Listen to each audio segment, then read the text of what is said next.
Құрметті вебинарға қатысушылар, Қазақ күріш шаруашылығы ғылыми зерттеу институты Ыбырай Жақаев атындағы білім мен ғылыми зерттеулердің қолжетімділігін арттыру бағдарламасы аясында өзінің вебинарын бастап отыр. Біздің бүгінгі вебинардың тақырыбы күріш ауыспалы егісінде суару процесін тиімді басқару, су үнемдеудің негізі деп қойдық. Бұл өте актуалды тақырып болғандықтан біз бүгін осы вебинарға екі директорымызды тартып отырмыз. Шақырып бұл Өмірзақов Серікбай Адырсұлы, бас ғылыми қызметкер, институтымыздың техника ғылымдарының докторы, профессор, және Байманов Жанұзақ Нұрдедалова, басқарма төрағасының орынбасары, техника ғылымдарының кандидаты, доцент. Саламатсыздар ма, құрметті бүгінгі вебинар жұмысына қатысушылар? Біз өздеріңізбен кездескенімізге қуаныштымыз. Сондықтан бүгінгі вебинардың тақырыбы бүгінгі күнде өте өзекті мәселе осы жалпы егіншілікте суды қалай үнемді тиімді басқаруға болады, сол негізінде қалай үнемдейміз деген мәселелер барлығымызды толғандыратын, ғылымды да, өндірісті де, жалпы қоршаған ортада осы судың маңызының ерекшелігін біз бәріміз жақсы түсінеміз.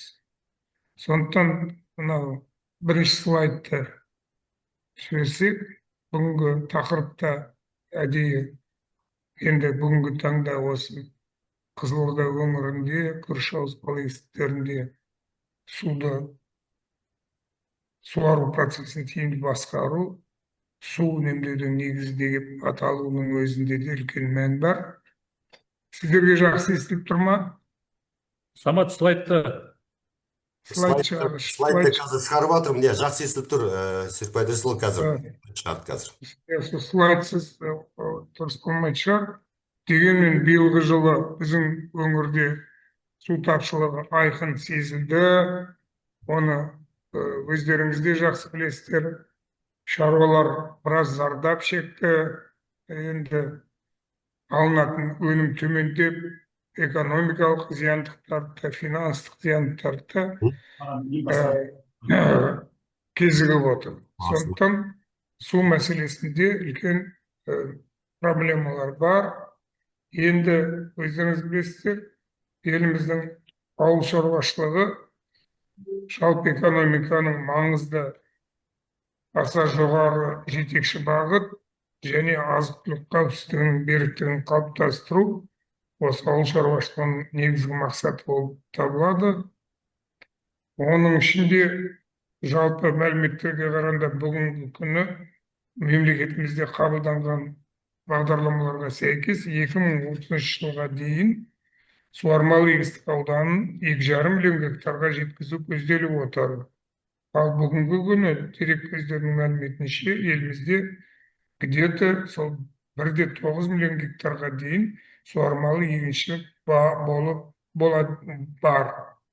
Ал осылардың ішінде су үнемдеу технологияларын қолдану деңгейі где-то сол 15-16% деңгейінде.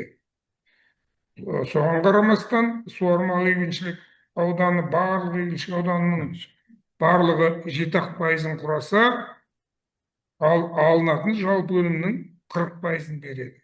Демек, суармалы егіншіліктің қайтарымы аса зор деген сөз. Суармалы егіншілік жағдайында өздеріңіз білесіздер, дәнді дақылдар,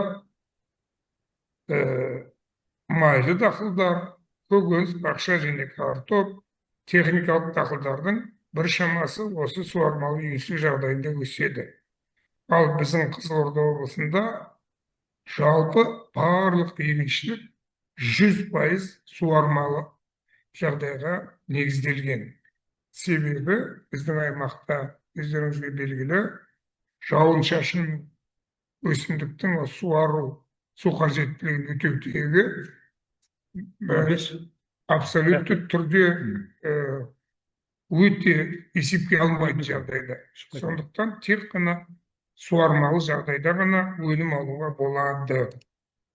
Енді бүгінгі күні Қызылорда облысы бойынша жалпы инженерлік дайындалған жер көлемі 250-260 мың гектардың шамасында, бірақ жылда бұлардың пайдаланатын көлемі сол 195-180 мың гектардың арасында болып жүр. Бұған біріншіден әрине түрлі себептер бар.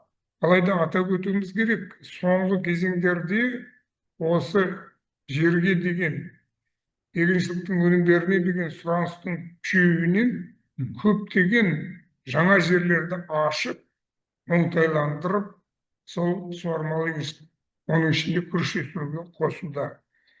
Дегенмен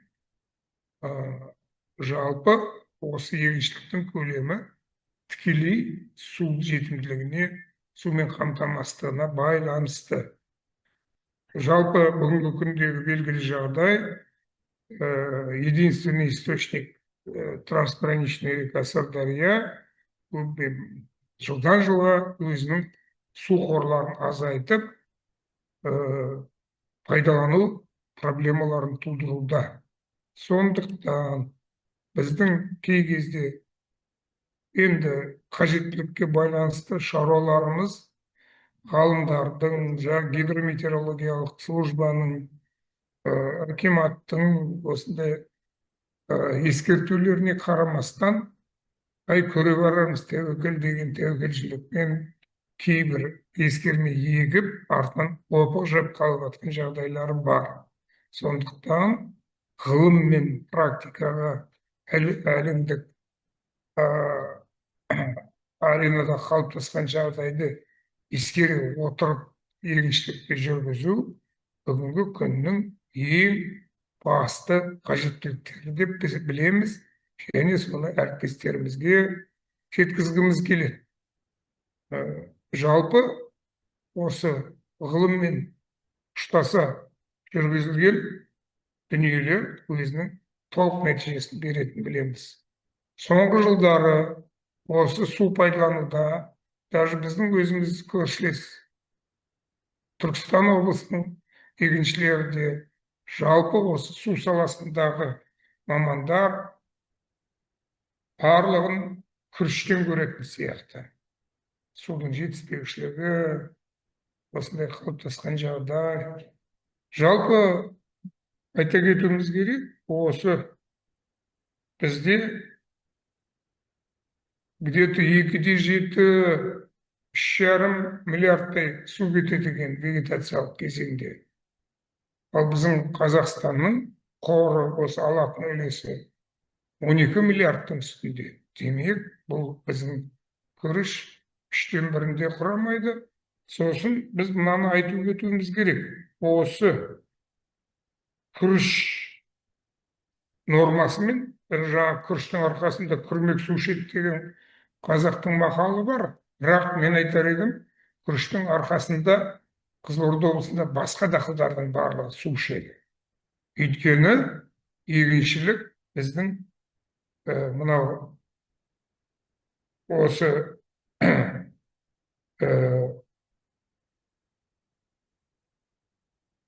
біз айтып отырмыз қазіргі таңда негізінен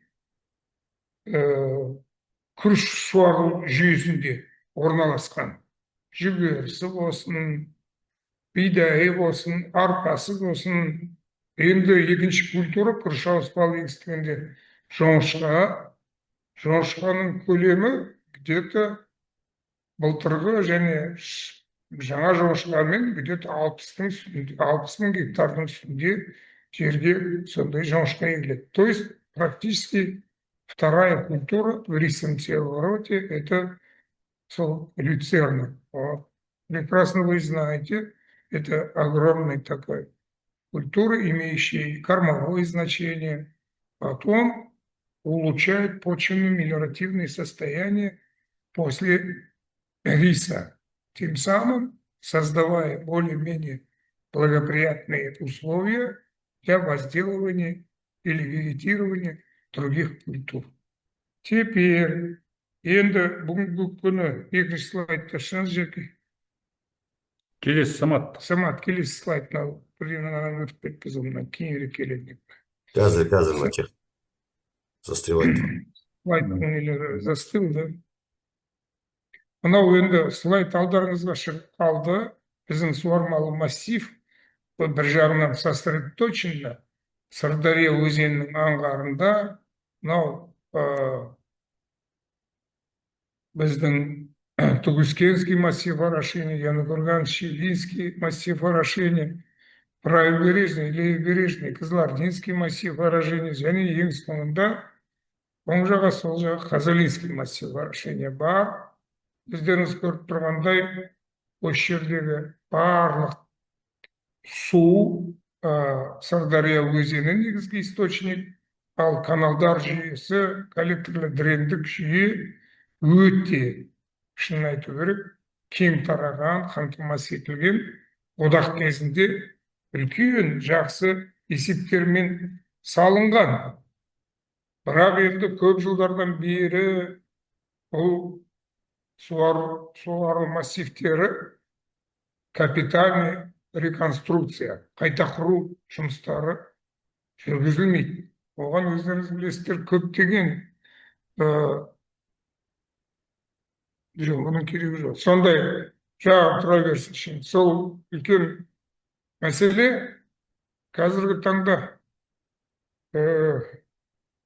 осы суармалы массивтердің түсімділігі де төмендеуде, және де кейбір тұжырымдарға байланысты онда жаңағы судың потерясын айтамыз ғой. Сондай, сосын екінші қайтара тұздану процестері. Анау сол аймақтардың гидромелиоративтік жағдайы онша жақсы емес. Соларды коренным образом үлкен ғылыми подходтармен жүрмесек қиындау болады. Енді аймақтың мынау келесі негізгі дақылы күріш деп айтты. Бүгінгі таңда шамамен жылына 82-90 мыңдай гектар күріш егіліп жүр. Олардың орташа өнімі жылдық мәліметтерге қарағанда 52-57 центнер гектарына жиналады. Енді валовый сбор где-то 450-500 мың тоннаға дейін. Ол демек біздің еліміздің күрішке деген қажеттілігін толық қамтамасыз етеді. Ал бірақ біз осы өнімде қатып қалған жоқпыз. Біздің жаңағы су үнемдеу, жерді күтіп баптау, барлық агротехнологияны сақтап жүрген шаруашылықтар орташа есеппен 8 тоннадан, тіптен кейбір атыздардан 100 центнерге дейін күріш алып жүр. Ол мысалға Ерәлі, Таң, мынау Абзал-ика компанияларының күріштіктері. Айта өту керек, бұның да бір несі негізінен осы орталық суармалы массивтің тұрақтылық жағдайда, мелиоративтік жағдайда салыстырмалы түрде жаман емес, және де жаңағыдай совокупе дұрыс технологияларды пайдалану нәтижесінде сондай мол өнім алуға болады. Демек, осындай су аз жағдайда дұрыс қолдану арқылы ойдағыдай өнім алсақ, өнім алуға болатындығының дәлелі. Соңғы осы 1-2-3 жыл болып қалды. Мынау біздің шаруашылықтар коллекторлы дрендік жүйенің суын пайдалануға осы былай маңыз беріп жатыр. Енді оны прямой қолдану әрине, ол белгілі бір жағдайда қауіптер төндіреді. Олардың минерализациясы жоғары болған жағдайда суармалы егіншіліктердің топырақтарының тұздану, өнімнің азаю, тағы нашарлау бағыттарына әсер ететіндігі сөзсіз. Сондықтан бұл мәселені байыппен бағалап, қарап отырып жасау керек деп түсінеміз. кей кезде осы коллекторлы дрендік жүйедегі суды пайдалану осы бәрі тығырықтан алып шығатындай ой қалыптасуы мүмкін. Өздеріңіз білесіздер, биылғы жылы біздің осы суды дұрыс пайдалану үшін 353 насос қондырғыларын алып шаруашылықтарға таратып берді. Бұның мақсаты не? Бұның мақсаты сол анау деңгейлік командование жүзеге аспай жатқан үлкен магистральды канал болсын, шаруашылық каналдарындағы тіптен учаскелік распределительдегі суларды тікелей алып беруге болады. Және де осы каналдарға анау ыңғайлы тұспа-тұс жерлеріне коллекторлы дрендік жүйені су тартып араластыру арқылы где-то минерализациясын екі жағынан арттырмай бермесек, ол 2-3 жылда біз осындай золотой фонд деп айтамыз, инженерлі дайындалған суармалы егіншілік жерлерді жоғалтып аламыз. Енді экономикасына келсек, жалпы енді экономика деген былай өзгермелі, нарықтың дүниесіне бағынатын сондай дүние. Енді біраз осы қаржыландыру мәселесі инвесторлар арқылы жүреді. Осы инвесторлардың салымы демек сол экономикаға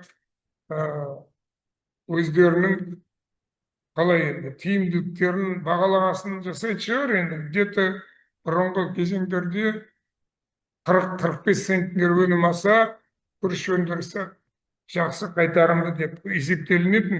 Бірақ бүгінгі таңда минералдық удобрениялар, пестицидтер, жанармай, запчасти, комбайн, басқа техникалардың аса қымбат болуы бұлдай тұжырымды қазіргі таңда жоққа шығаруы мүмкін. Сондықтан осы мәселеге біз үлкен мән беруіміз керек. Бір жағынан басқа дақылға көшіп кету мүмкін емес. Себебі гидравликалық есептеулермен осы мен айтар едім, осы суару жүйелері кереметтей шедевр. Себебі бір насоссыз пәленбай 1000 гектар жерге суды жеткізу деген сол кездегі сушы инженер мамандардың, жобалаушылардың ерекше талантын көрсетсе керек деп ойлаймын. Сіз суды басқару өте күрделі жағдай, өте ауқымды жұмыстар. Сондықтан бұл бағытта экономиканы барынша, енді мемлекеттік қолдаулар, субсидия жасалынып жатыр, бәлен жылдан бері көптеген ақша кетіп жатыр. Бірақ былай бірен-саран шаруашылық болмаса, алдыға шауып кеткен, енді ешкімнің көмегі жоқ, өзім көмектесем дейтін шаруашылықтар өте аз.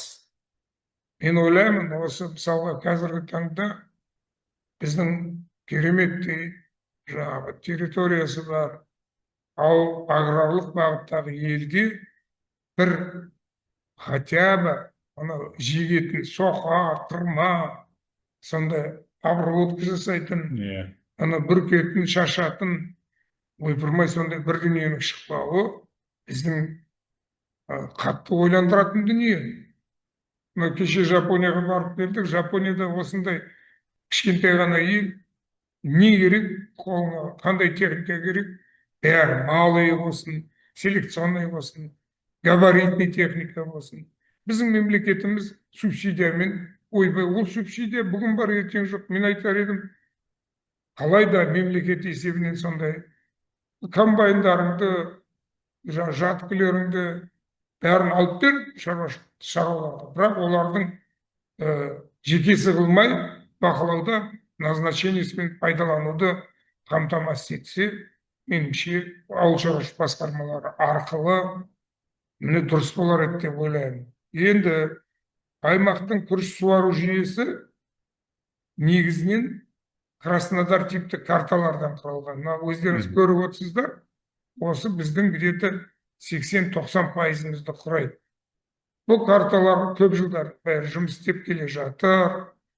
5-6 картада одностороннего командования деген бар, двухстороннего командования деген бар. Орталарында инженерлік жүйе келтірілген, анау сбросной суларды алып кететін коллектор дрендік жүйелермен жабдықталған.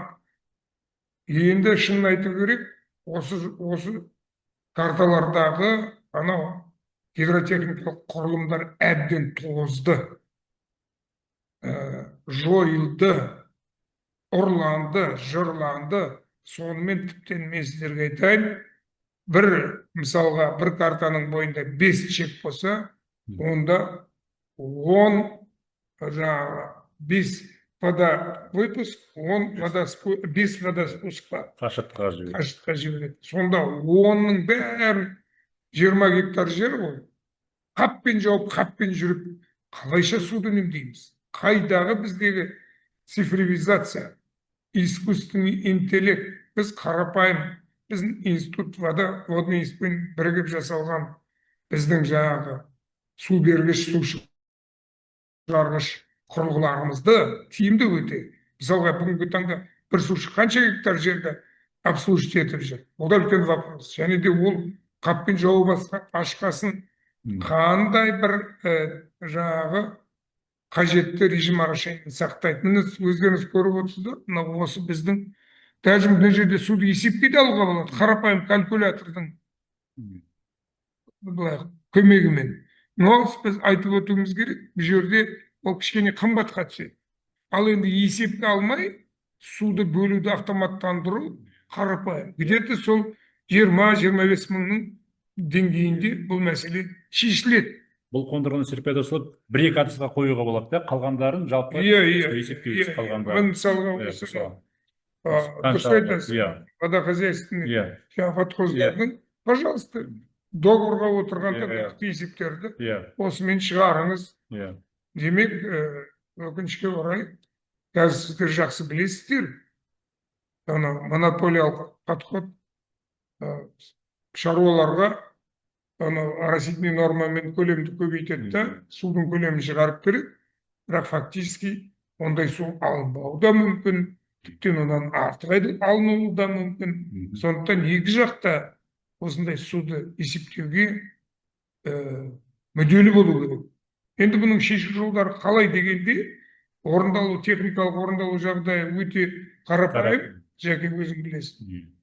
Ал енді бұны шаруаларды қызықтыру үшін, меніңше, су беру, су алу, жеткізу договорларына инвесторды да, сол шаруашылықты да осындай қондырғылар қондырмаса, суды беруді тоқтату дейін барымыз. Сосын сіз білесіз, участковый распределительдердің өзінде кәдімгі қарапайым затворлар жоқ. Ағашпен жоқ қояды. Қаңылтырмен жабады, ағашпен жабады. Ол енді кей жағдайда жаңағыдай артына жаңағыдай экскаваторын көміп тастайды. Бұл дегеніңіз не сонда? Біз Рубикон австралиялық компаниясының біз водоучетқа кіргіземіз деп талаптанып жүрміз. В то же время абсолютті түрде мына осы көріп тұрсыздар, мына осы автоматтандыр жаңағы не ғой, водоучет Рубикон. Ал енді қасындағы осы мына мачтаның артындағы чекті су қаппен реттелді. Разве осындай жағдайда біз суды үнемдеу туралы үлкен мәселелерді айта аламыз ба?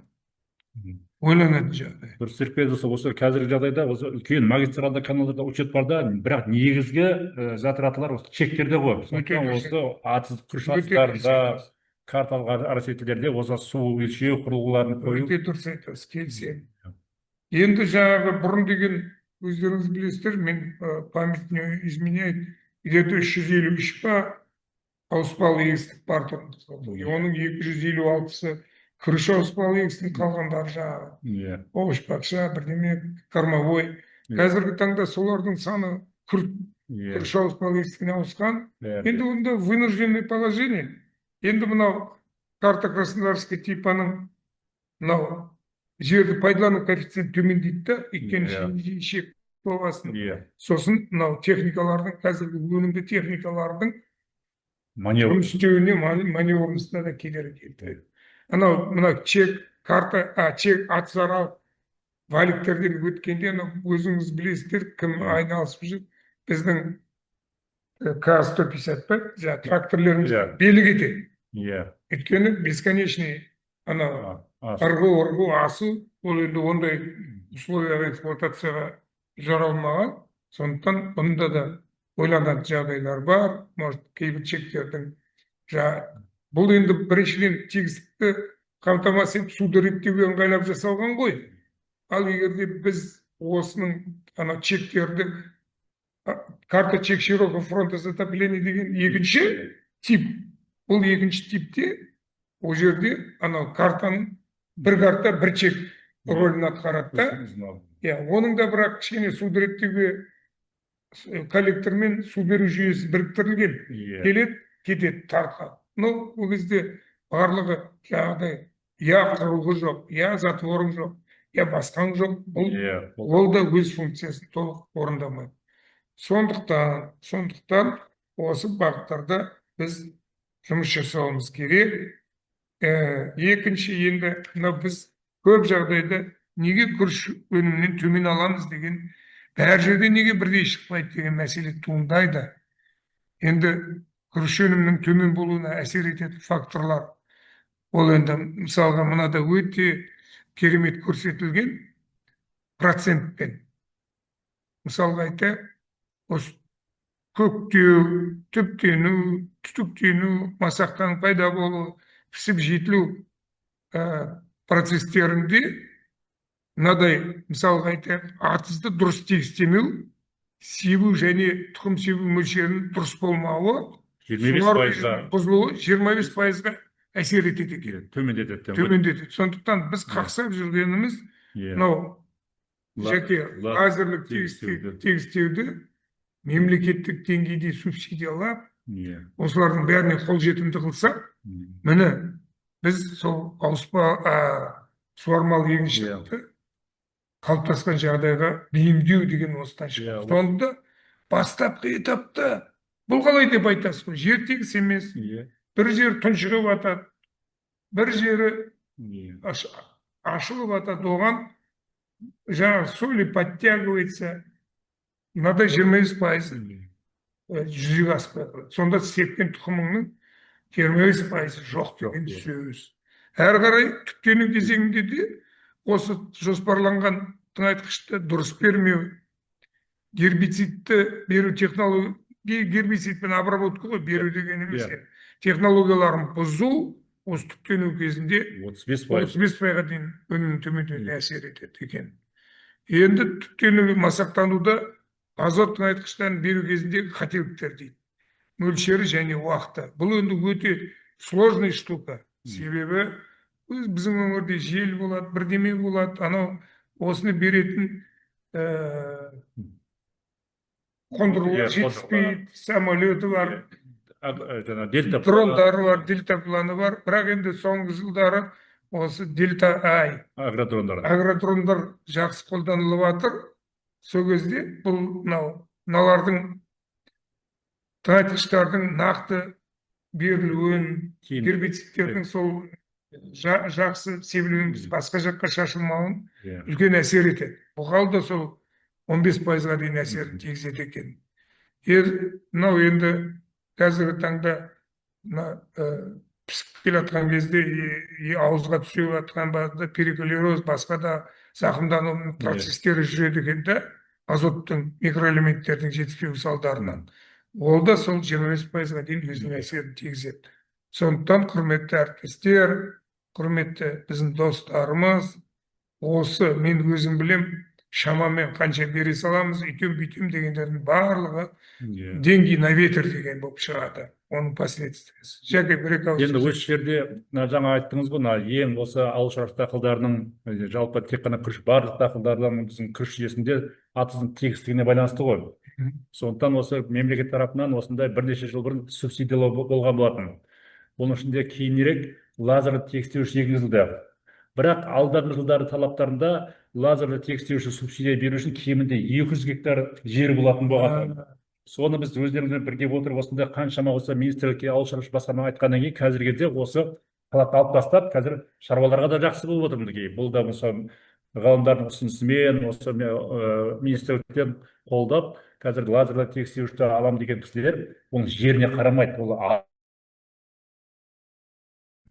осы бағытта. Енді сіз мынау біз анау күріштің суару режимдеріне мән берсеңіз, соны айтып түсіндіріп өтсеңіз. Енді жаңағы күріштің суару режимі, бұл жаңағыдай мысалға күріш суда өсетін дақыл болғанымен, құрметті тыңдаушылар, оның әрбір пісу кезеңі еккеннен бастап пісіп жетілгенге шейін оның арнайы температура режимі болу керек. Яғни айтқанда су режимі, температура режимі.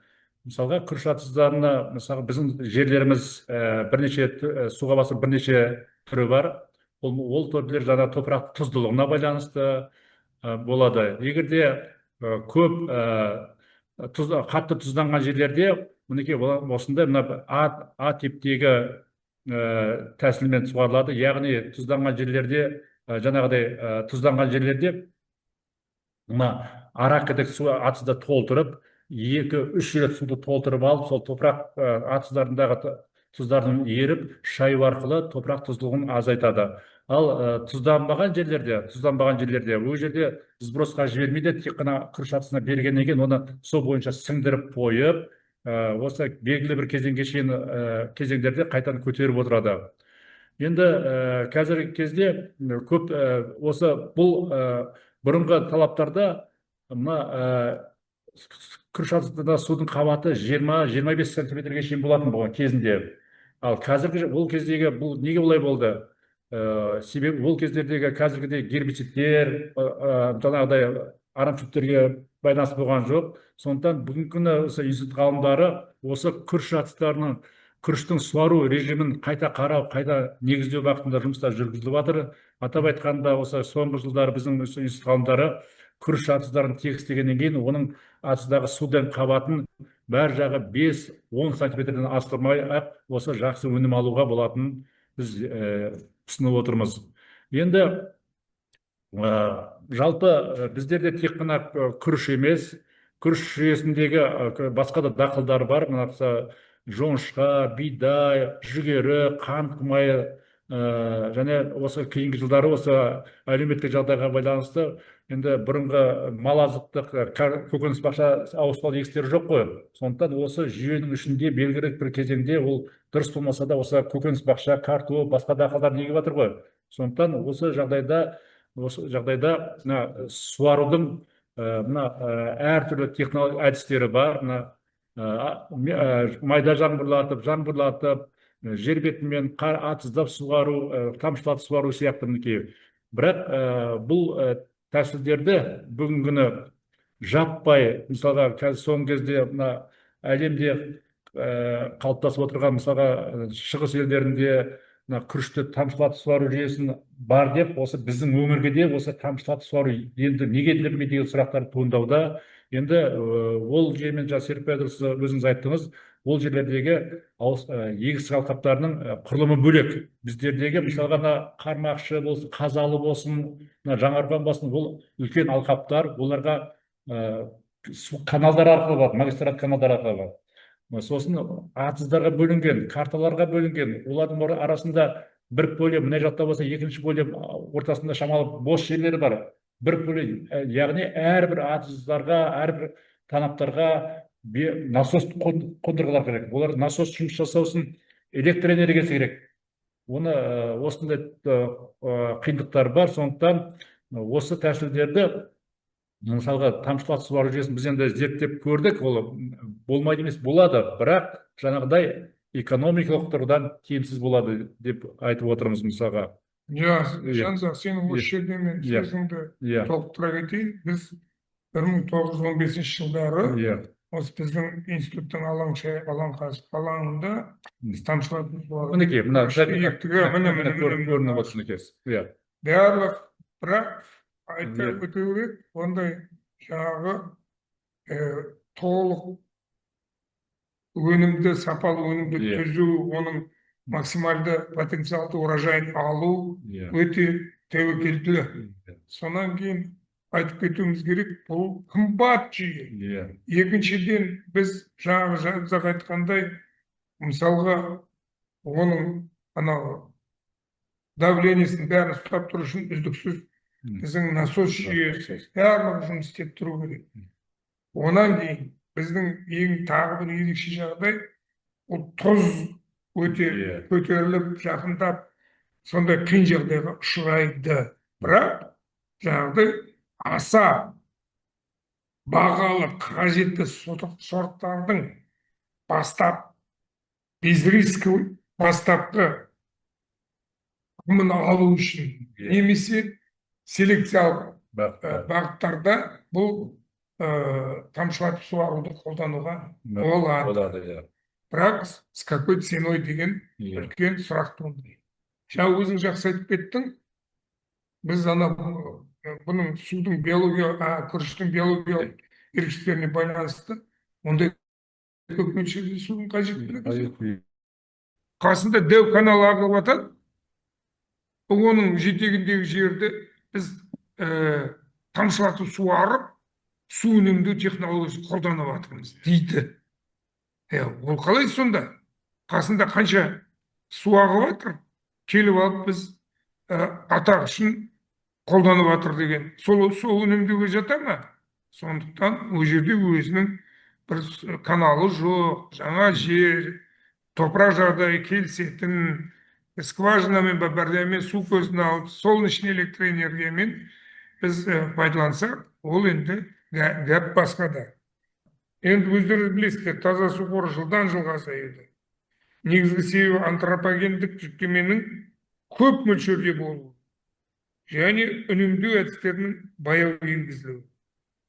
Біздің аймақта ауыл шаруашылығы суды ең көп пайдаланатын сала, то есть судың 75%-на дейін. Сондықтан біздің институтта суды үнемді пайдалану технологиясын зерттеу, жасау, пайдалану бағыттарында кешенді ғылыми зерттеу жұмыстары мен конструктивті экспериментальдық жұмыстар жүргізілуде. Сондықтан Жәке өзің осы саланы әрі қарай ойыңмен бөліссең. Енді жаңа құрметті қатысушылар айтты ғой, күріш ауыспалы жүйесіндегі суды үнемдеудің ең басты тәсілі, әдісі менің ойымша, ол бірінші суды есепке алу.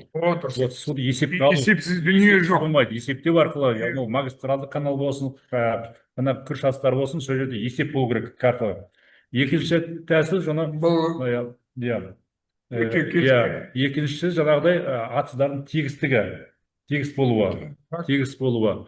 Енді мына сызбада сіздерге осы лазерлік тегістеуіштің тиімділігі міне көрсетіліп отыр. Күріш астарында лазерлік тегістеуіш суды 20%-ға шейін үнемдесе, 30%-ға шейін осы өнімділікті көтеретіні. Бұл қандай дәлдікте? Плюс-минус 3 сантиметрге дейін ба, ең болмаса? Плюс-минус 3 сантиметріне келеді.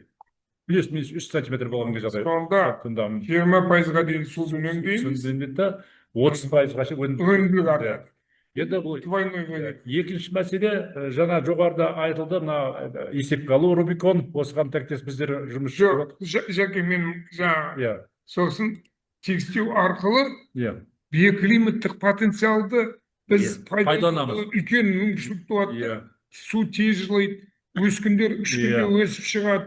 Сосын ана вегетациясы ұзақ күріштерді біз 1,7-10 күнге дейін осы әдіспен қолдана аламыз. Мысалға, қазір өздеріңіз білесіздер, бізде анау кеш пісетін кім жаңағы лидер, лазер, жаңағы каурис, маршал, солардың барлығы, осыларды біз пайдалансақ, пожалуйста, ұтасыз. Жылу режимі, жылу режимі. Біз вегетациялық күріштің вегетациялық кезеңін қысқартамыз. Енді келесі мәселе, біз осы қазіргі кезде осы лазерлік тегістеуіштен бөлек, жаңағы суды есептеуден бөлек, қазір басқа да тәсілдер бар. Яғни бұрынғы осы 4-5 жыл аквагель болса, осы 24-ші жыл өтер ретайнер препаратын көрдік. Венгриялық. Бұл не бұл препарат? Бұл препараттың сұйық зат, ол топырақтың құрамындағы ылғалды сақтап қалады екен. Мысалға, егер алдында осы бір беріледі да, ол кейін сол вегетация кезеңінде, бір вегетация кезеңінде ол ылғалды сақтап мөлшермен жіберіп отырады екен. Енді біз осыны зерттеп көрдік. Міне қарасаңыздар, осы екі атызға алдық та, бір атызға жаңағыдай препаратты бердік. Мінекей кәдімгі өткендегі істеген тәжірибеміз. Екінші атызға берілген жоқ. Ол жерде де мысалы қарасаңыздар, бұл егу барысында арнайы селкі пайдаланылды. Бұл дәстүрлі технологияда жоғарыда Серік Пайдолов айтты, 270-280 килограммға шейін кетсе күріш тұқымы, бұл селкімен сепкен кезде 30 килограммға шейін гектарына кетеді. 40 килограмм. 30-40 килограммға кетеді. Мінекей. Енді осыны сондай үнемдеді. Ал оның урожайынсы қалай? Енді урожайынсты есептеп көрдік. Урожайынсы екеуінде де айырмашылық жоқ. Екеуінде де 40-41 центнерден алынды. Жаңағы топырақ құрамындағы құнарлы заттарды пайдалану, тамақтық заттарды пайдалану жүйеді, түптену өседі. Сондай болды. Енді бұл препараттың нәтижесіне тоқталсақ, мысалға, вегетациялық кезеңде біз осы атызда қарап отырдық. Бірінші атызда дәстүрлі суармен сарылса, осындай технологиямен. Екінші атызда препарат берілген недегі суару режимі ғой, санап отырдық. Сол кезде бәрі жоғы вегетациялық кезеңде 51 күн судың астында тұрды. Бірақ өнім бірдей болды. Аны 51 күн. Ол сіз бірақ оны әдейі жасаған жоқсыз, су жетпей қалды ма? Су жетпей қалды.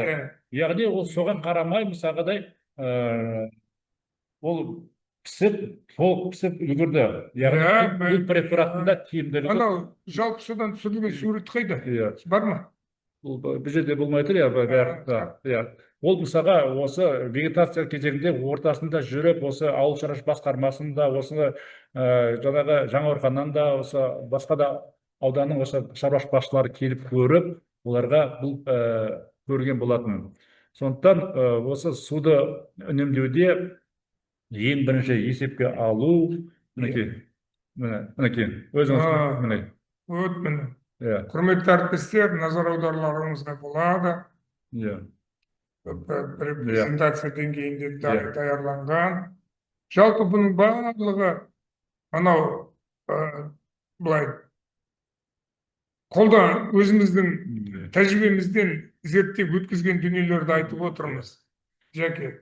Енді Серік Пайдолов, бұл біраз айтылып жатыр, көріліп жатыр мысалға. Бірақ осылардың, мен айтайын дегенім, осыларды жүргізетін су мамандарының осы болуы, шаруашылықтардағы гидротех мамандарының мысалға, ол жалпы бәрін жасап қояды, бірақ ол маман барып есептемесе, маман басып барып қондырмаса, маман барып басқармаса. Сондықтан шаруашылықтарда осы гидротехник штатының болуы, бұрынғы жылдары мысалға бір шаруашылықтарда главный гидротехник болды, әр бөлімде участковый гидротехник болып, сол жауап беріп. Енді өте дұрыс ой айту.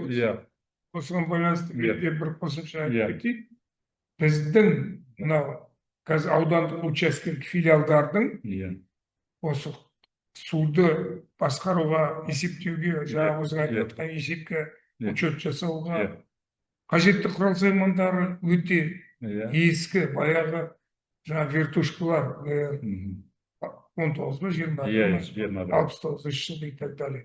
Соны немедленно қазір жаңа қондырғыларын, оны басқа түптен суды скоростын жаңағы біз тезекті лақтырып жіберіп, поверхностный скорость секунда вермен есептеу бар. Осылардың барлығын уже коренным образом біз анау айтып отырмын ғой, кеше кімнің Рубиконның технологиясын енгіземіз деп жүрміз, бірақ біздің осы мекемелердің несі өте төмен. Енді осы жағдайда негізгі бағыты өнімділікті көтеру, суны үнемдеу.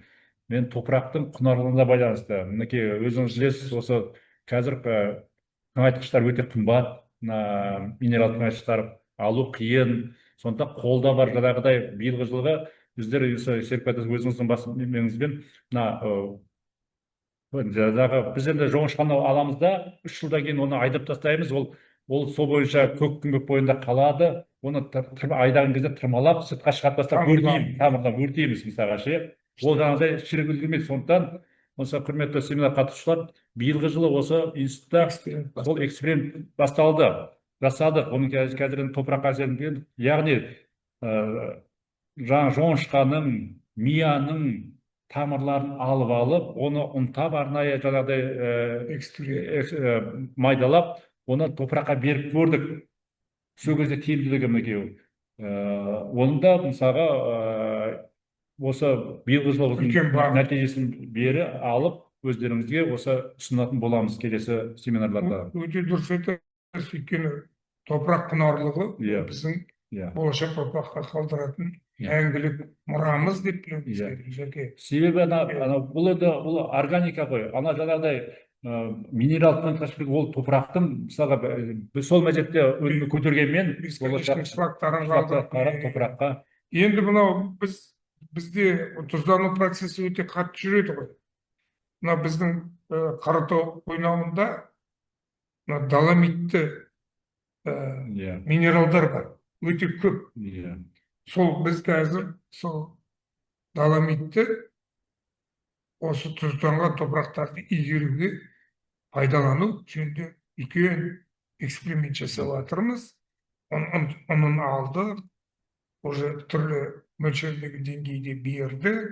Енді әрі қарай үлкен жобаларға сол результаттарды қоссақ деп отырмыз. Жалпы бүгінгі таңда осыны жеткізейік деп құрметті әріптестер. Сұрақтарыңыз болса, біз кері байланысқа шығып қарап отырмыз. Неден аудитория кең алқапта жиналған екен. Назар осы шақыруды қабыл алған азаматшыларға рахмет. Сұрақтарыңыз болса, сұрақтар келіп жатыр екен. Қазір неден чаттан ашып жіберейін. Несие алатындарға күріштің қатысы бар ма дейді. Аралда күріш өспейді ғой дейді. Енді құрметті мына жерде аралдан қойған екен, Серікбай Айдауышұлы. Аралда күріш өспегенмен, қазір соңғы жылдары осы аралдың осы қойнауында жоңышқа, басқа да ауылшаруашылық дақылдарын өсіріп жатыр. Ол жерде тамшылатып суару жүйесін қолданып жатқан азаматтар бар, мысалға. Енді қазір жалпы сіздің ұсыныстарыңыз бәрі талапқа сай болса, субсидия беріледі. Мысалға, капельное орошение. Аралды жақ как раз капельное орошение дождевание қолдануға болады. Себебі ояқтың топырағы тұмшауыт, жаңағыдай слой пайда болмайды, қабыршақ пайда болмайды, жерге сіңіп кетеді. Бұл тікелей жаңағы неге өтте біз анау бергі ауыздағы қауын қарбыз өсіріп жатқан, бақша, жоңышқа егіп жатқан шаруашылықтар бар. Олар сол кездесу барысында өздерінің тілектерін айтқан. Жалпы аудандық ауыл шаруашылық басқармасы арқылы бұл мәселенің бәрін толықтай мәлімет ала аласыздар деп ойлаймын. Сосын субсидия беріледі. Тағы қандай сұрақтар бар? Қосымша айтып жіберейін, құрметті эксперттер. Мынау бізге бүгін қатысып отқан 50-ден аса қатысушы, бұл көбінесе болса ауыл аманаты бағдарламасының қатысушылары. Жаңағы білім тарату несіне сертификаттар алуға да ол үлкен көмек көрсетеді екен. Осындай вебинарға қатысу оларға шарт болған екен. Сондықтан да бұл кісілер жаңағы ауыл шаруашылығындағы жаңағы кәсіпкерлер көбінесе. Өте дұрыс. Жаңа біз айттық қой, Серікбай Айдауышұлы. Осы біз Жапонияда болған кезде, ол жерде біздегілер көп жағдайда мыңдап гектар бар ғой. Сол Жапония елінде есігінің алдындағы жарты гектар, 1 гектар жерлерді игеріп, соларға ауыл шаруашылық дақылдарын өсіріп, пайдасы көріп отыр мысалға. Әсіресе дамып отыр мысалға. Сондықтан Арал ауданының азаматтары да егерде қызығушылық тапқан жағдайда сол жердің топырақ жағдайын барып зерттеп отырып, ол жерге қазіргі кезде күріштен басқа да қазір жақсы дақылдар бар, мысалға өсетін мал азық дақылдары. Мына қант құмай деген дақылда біз қазір тәжірибе өткізіп жатырмыз. Түйежоңышқа бар, қант құмайда тек қана мал азық емес, одан сироп, печенье, ұн шығаруға болады. Осы былтыр ғана осы сіздердің Арал өңірінің ар жағындағы осы Жаңаөзеннен бізге бір кәсіпкер хабарласты. Ол жерге мына үлкен зауыт салыпты. Осындай қант құмайынан сироп шығаратын. Бірақ ол жақта өндіріс жоқ. Сондықтан біздерге келіп, біздің кішкентай ғана жерімізден алынған бір машина қант құмайын алып кетті. Барып, олар шығарып алды. Яғни, егер де қант құмайы Арал өңірінде жақсы шығады, мысалға ше, тамаша ол шығады, жақсы шығады, құрғақшылыққа да төзімді дақыл.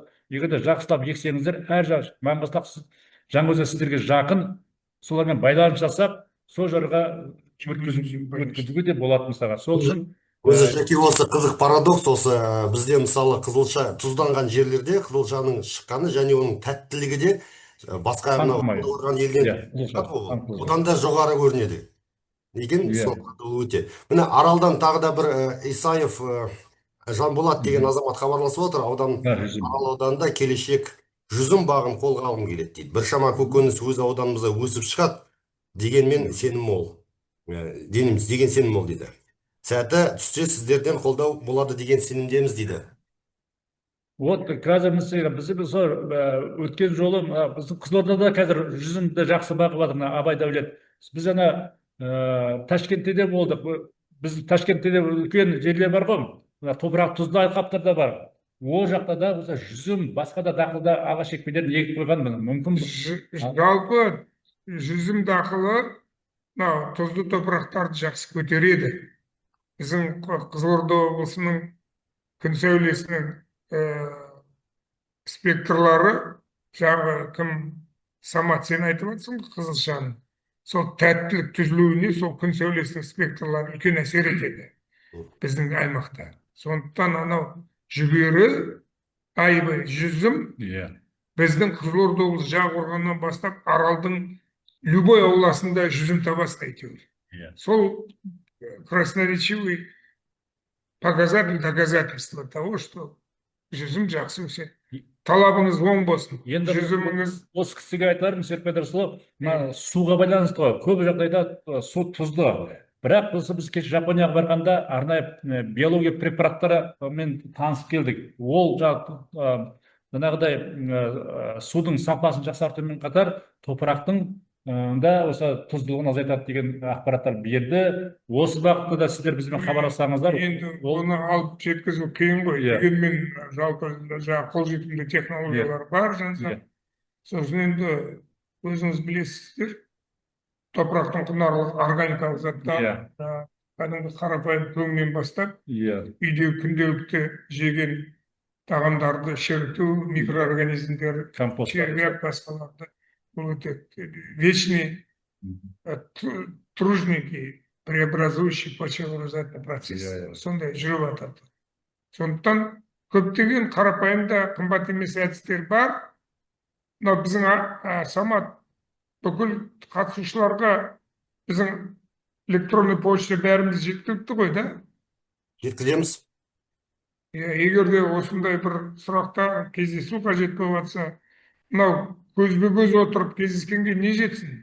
Бірақ қазіргі заманауи технологияның мүмкіншіліктерін пайдаланып, үйде отырып, жұмыста отырып, осындай Zoom платформасы арқылы конференциялардың өтуі ол да жақсы. Рахмет. Енді Самат, осы жерде бізде қазір көріп отырмыз, көп аудитория жақсы, арасында біраз кәсіпкерлер бар екен, мамандар бар екен. Мына бір Арал ауданынан қарындасымыз осындай уақытын бөліп, бір жағынан бала кішкентай нәрестеге массажы, емін жасап отырып, тыңдап отыр. Мен ойлаймын, бұл кісі де алдағы уақытта осындай қолыңыз шипалы болып, балдар ауырмасын, ойнап жүре берсін деп айтқым келеді мінекей. Ол кісіге де. Молодец, молодец. Жаке, дұрыс айттыңыз. Жалпы мынау біздің вебинарларымыз білім мен ғылыми зерттеулердің қолжетімділігін арттыру бағдарламасы аясында жүріп жатыр. Бұл Минсельхоздың жаңағы өзіміздің ұлттық орталықтың ғылыми орталықтың тапсырмасымен. Ә, Және одан басқа, бұл тапсырмадан басқа, біздің Қазақ күріш шаруашылығы ғылыми зерттеу институтының ғалымдары әрқашан, әркез қандай да бір сұрақтармен, қандай да бір ойлармен келетін болса бізге, немесе біздің білім тарату орталығына хат жазып, электронный поштамыз бар, жаңа Сәкен айтқандай. Әрине біз әрқашан сіздермен дидарласуға, сөйлесуге, ақыл беруге, айтуға, жаңа рекомендация, ұсыныстар беруге әзірміз. Сосын Самат, біздің жаңағы консультациялық жұмыстарды да айтып кетсеңіз, осындай бар, сондай Иә, біз сол мысалға тапсырып берген жағдайда бізде барып айтуға болады. Аха, Жаке, дұрыс. Біз биыл консультация жұмыстарды бастап жатырмыз, осы жылдың соңына дейін өткізіп аяқтаймыз. Сондықтан да егерде аудандарыңызда бір мәселе төңірегінде, шаруашылық төңірегінде бір сұрақтар, ұсыныстарыңыз болатын болса, біздің мына ғалымдарымыз өздері тікелей сояққа барады, сіздерге консультация, жаңа адамдарыңыз жинап, сол жерде өзіңізге қызығатын сұрақтарыңыз болатын болса, біздің ғалымдарымыз әзір. Сол оны ұйымдастыру үшін ауыл шаруашылық басқармалары арқылы ұйымдастыру керек. Сонда ұйымдасқан болады, дұрыс болады. Әйтпесе барып қайдан адам жинап? Иә, Сәкен, дұрыс. Сұраныс болатын болса, біз де ол жерге жетеміз деген сөзіміз ғой. Тағы да естеріңізге сала кетейін, біздің вебинарымыздың спикерлері Серікбай Идрисович Өмірзақов және Байманов Жанұзақ Нұрділдалы. Сау саламатта болыңыздар. Келесі вебинарымызда. Рахмет, сау болыңыздар. Рахмет. Рахмет сіздерге. Қатысушыларға үлкен рахмет. Біздің осы дүниеміз ертең YouTube каналында орналасады. Сондықтан да ояқтан да көруге болады. Жақсы, сау болыңыздар.